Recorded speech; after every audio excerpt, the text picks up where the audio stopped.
Hello guys, welcome back to my channel foodie mood and blog. आज আমি বানাবো village স্টাইলে ফুলকপির রেসিপি। তার জন্য প্রথমে আমি ফুলকপিগুলোকে সেদ্ধ করে নেব। ফুলকপি যাতে তাড়াতাড়ি সেদ্ধ হয়ে যায় তার জন্য এর মধ্যে দিয়ে দেবো সামান্য পরিমাণ নুন। দেখুন ফুলকপিগুলো সেদ্ধ হয়ে গেছে, এখন এগুলোকে নামিয়ে নেব। এবার কড়াইতে সামান্য সাদা তেল দিয়ে ফুলকপিগুলো ভেজে নেব। তার মধ্যে দিয়ে দেব হলুদ গুঁড়ো, নুন আর দিব কাঁচা লঙ্কা।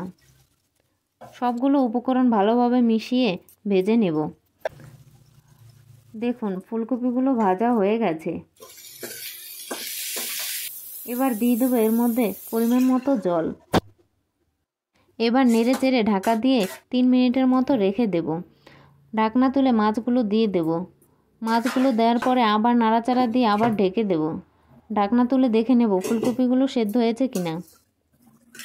দেখুন ফুলকপিগুলো ভালোভাবেই সেদ্ধ হয়ে গেছে। এবার এটাকে ফোড়নের জন্য নামিয়ে নেব।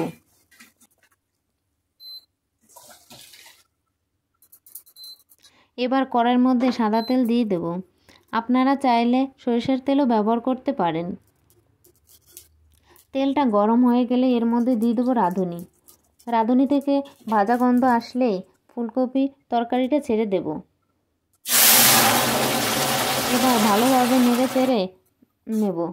এবার দিয়ে দেব জিরার গুঁড়ো। জিরার গুঁড়ো দেওয়ার পরে আবার ভালোভাবে নেড়ে চেড়ে নামিয়ে নেব। দেখুন তৈরি হয়ে গেল আমার ফুলকপির রেসিপি। আমার চ্যানেলে নতুন হলে অবশ্যই চ্যানেলটি সাবস্ক্রাইব করবেন আর লাইক শেয়ার কমেন্ট করতে একদম ভুলবেন না। আপনারা বাড়িতে ট্রাই করে অবশ্যই দেখবেন রেসিপি।